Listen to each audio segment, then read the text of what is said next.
Okay, 5.3, derivatives of exponential functions.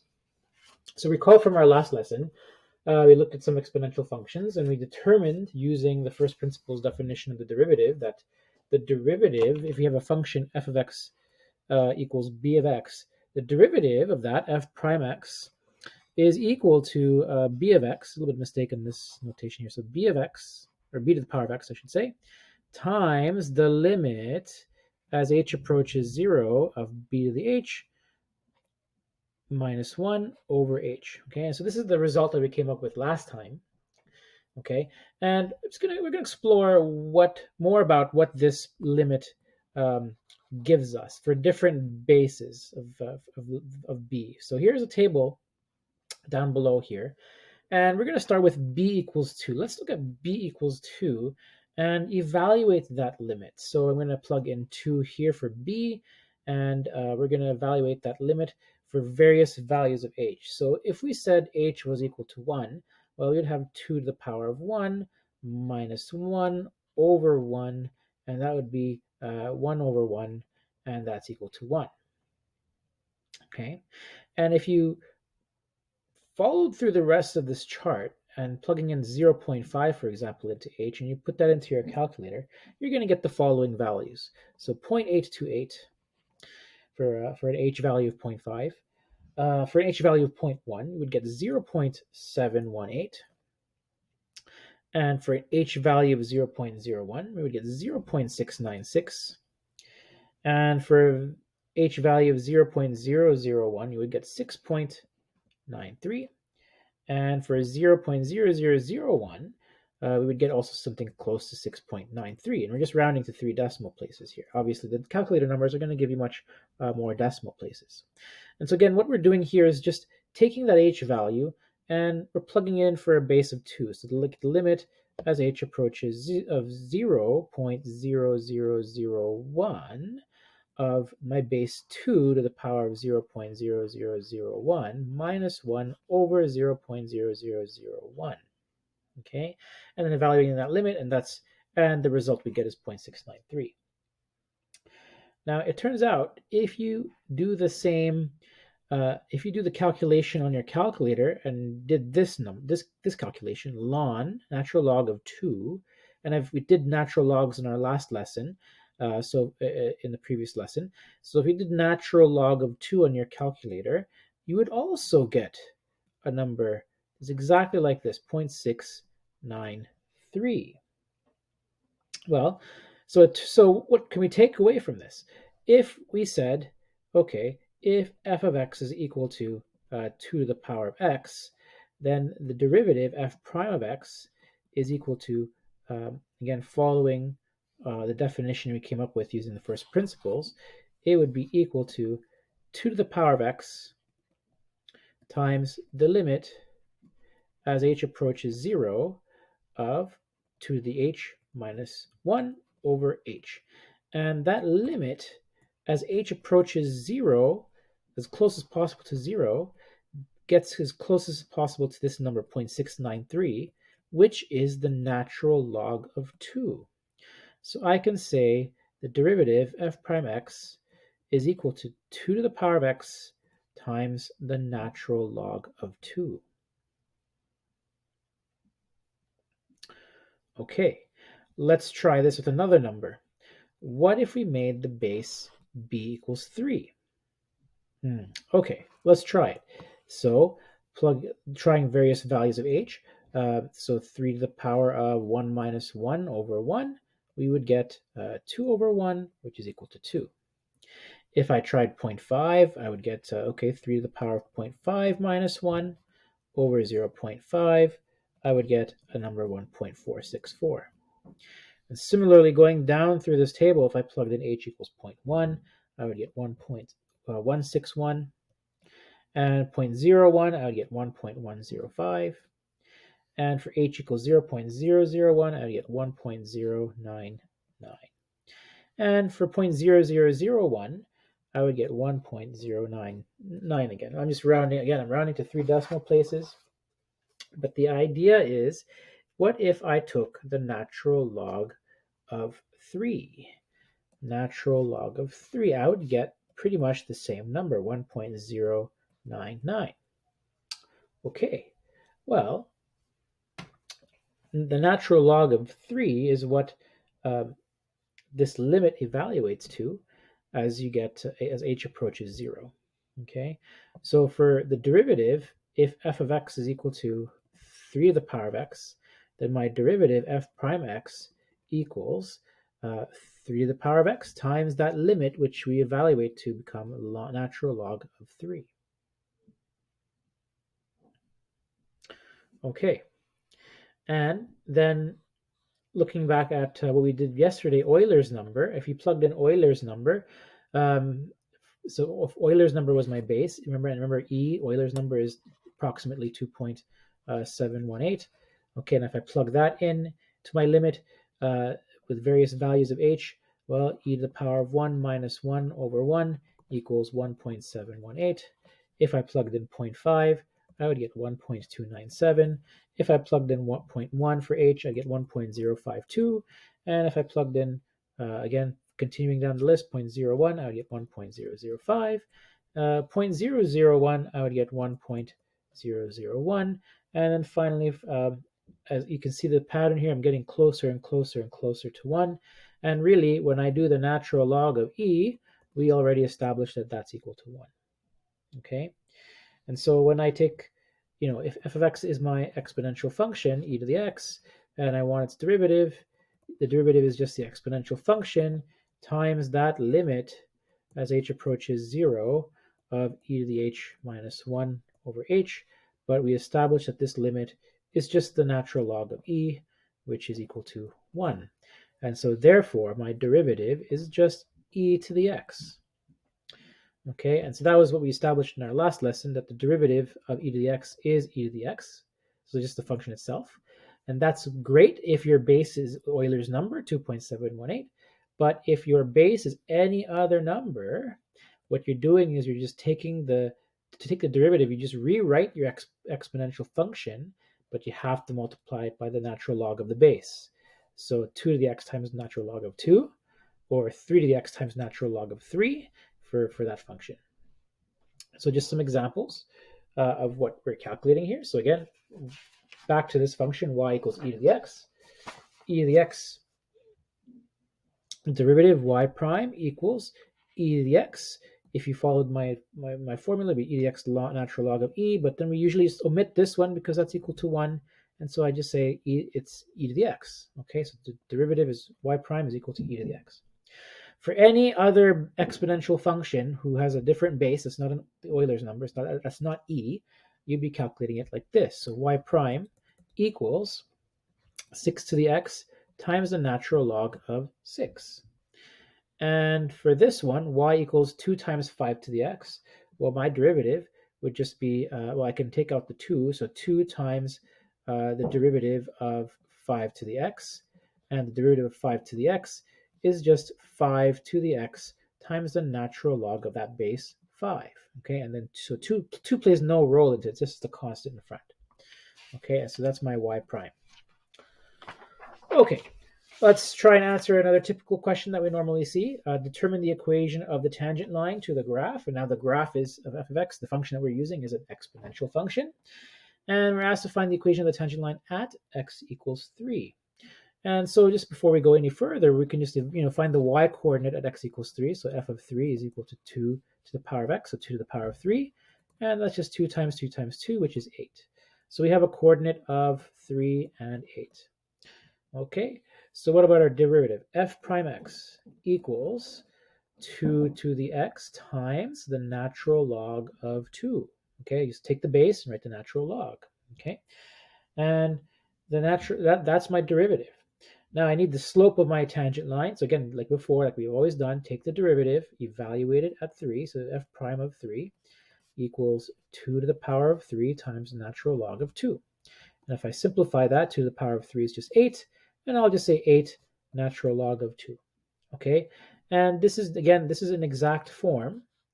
And I'm not going to take the decimal of it because the decimal will be a very long string of numbers, and we want exactly that number that captures all of that information. So that's 8 natural log of 2. So then my equation And again, for this equation, I'm going to use point-slope form. So y minus y1 equals m times x minus x1.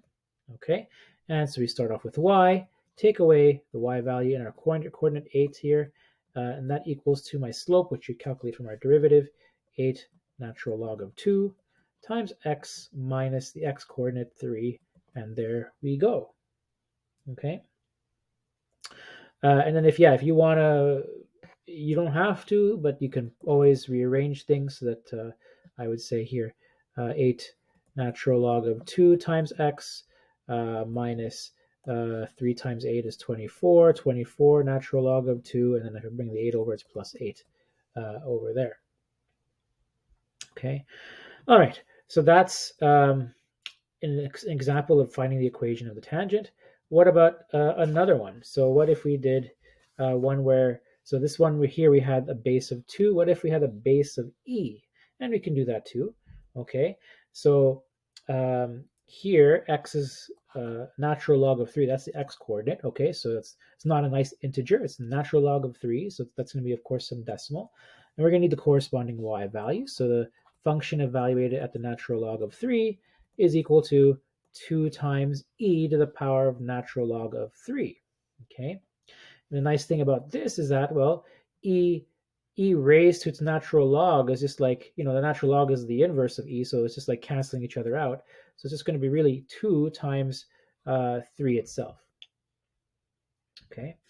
And then that's equal to 6. Okay, so if you don't get quite understand that part, just think of it like this. So e is the power of natural log of e to 3. So e to the what power gives me 3, right? That's what that part is asking. And then so e to this power gives me what? Well, that's just going to be, you're just canceling that part out. Like it's the e to the raised to the power, and the power itself is the natural logarithm, and so both yield the same results. So that's going to be 3, right? So e to the power, what number gives me uh, uh, e to the power of ln of 3 gives me 3. Okay, and even if you're not so sure, you can always use the calculator and get that same result. Okay. Back to the derivative. So let's find f prime x. So f prime x equals 2e to the x. Okay, so again, what's special about e to the x is that its derivative is just itself. Okay, you can have the constant in front, and that's okay too. The constant doesn't affect the derivative, right? Just like any other derivative rules, you could have also said, well, 2 times the derivative with respect to x of e to the x, which is just what we know as e to the x. Okay, so again, the 2 doesn't really change anything. And I'm going to evaluate the derivative to find my slope. So evaluate the derivative at natural log of 3. And again, you're going to get the same value. So 2 times e to the power of natural log of 3. And e to the power of natural log of 3 just becomes 3. And that's again equal to 6. Okay. And so using point slope form,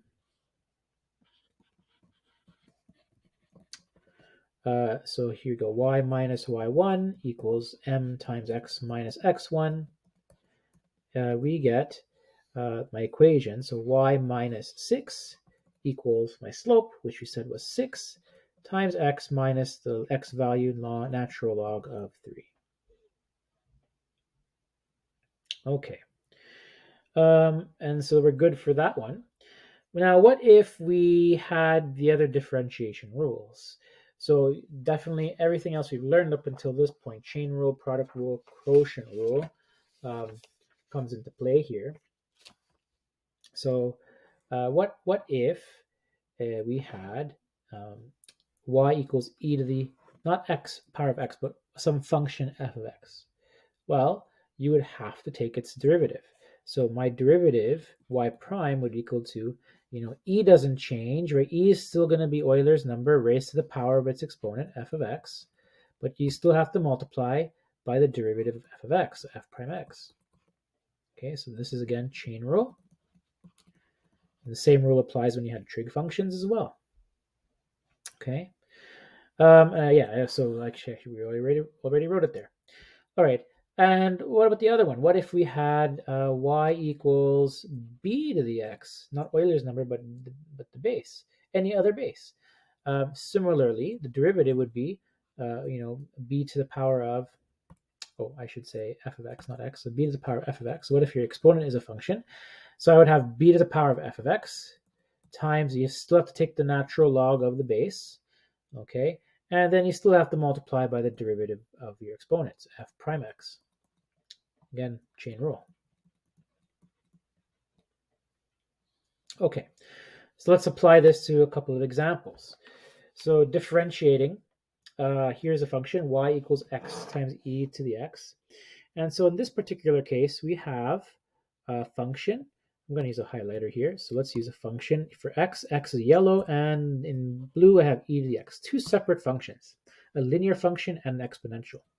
So a linear, and here we have an exponential. Euler's exponential number there. So if you have two functions being multiplied, and you're asked to find the derivative, you remember we got to use product rule. Okay, and so product rule says, well, y prime equals the derivative of the first function, x is going to be 1, times e to the x, plus the x, the first function, times the derivative of the second function, the derivative of e to the x, which we know is e to the x. So my derivative, y prime, is just equal to e to the x plus x times e to the x.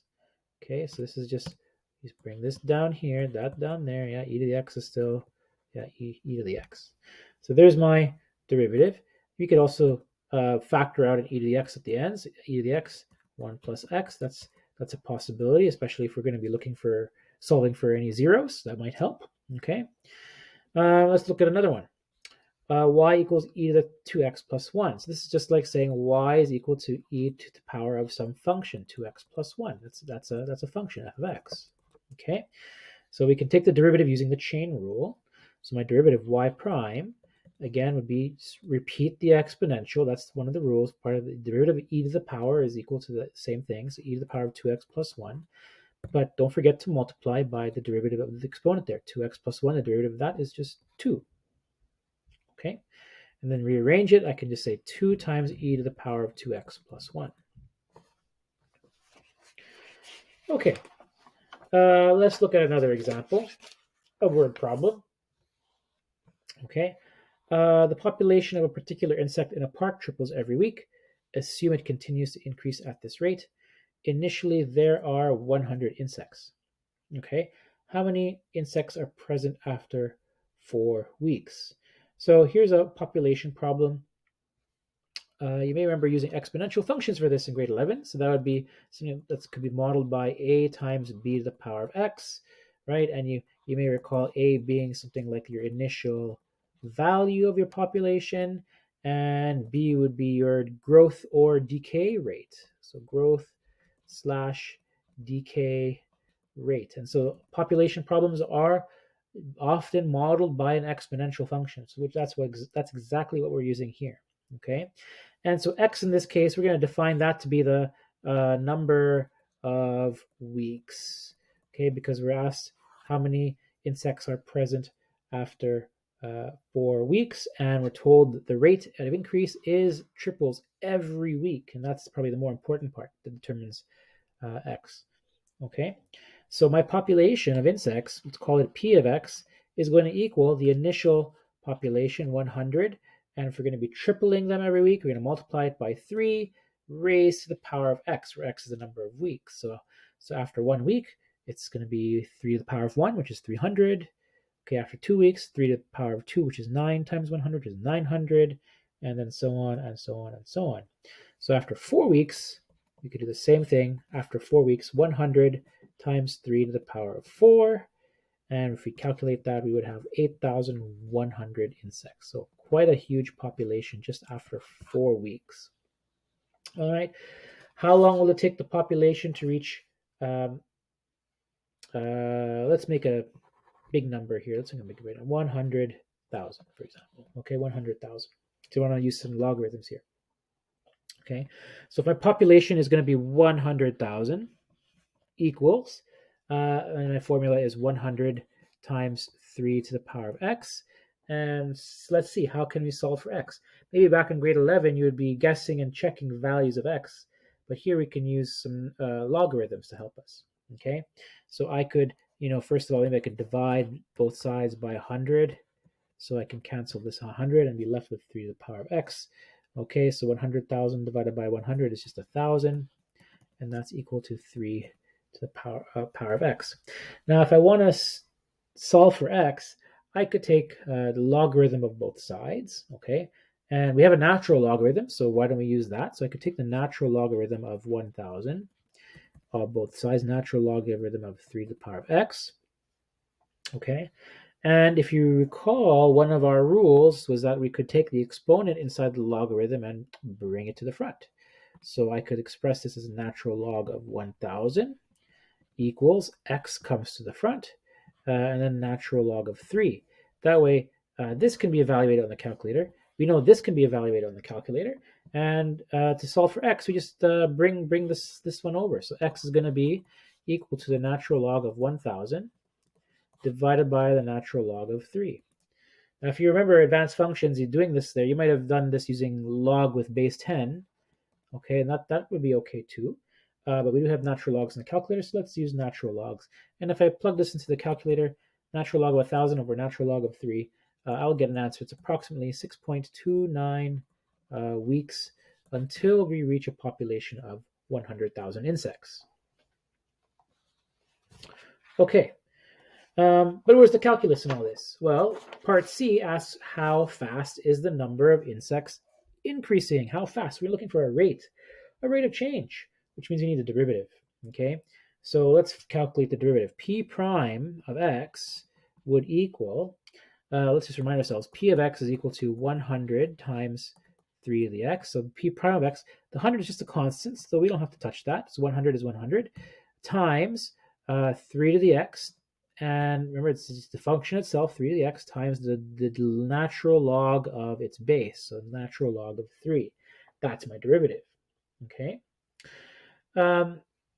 So let's see, how fast is the population increasing when they are initially discovered? This is when x equals 0. It's 0 weeks.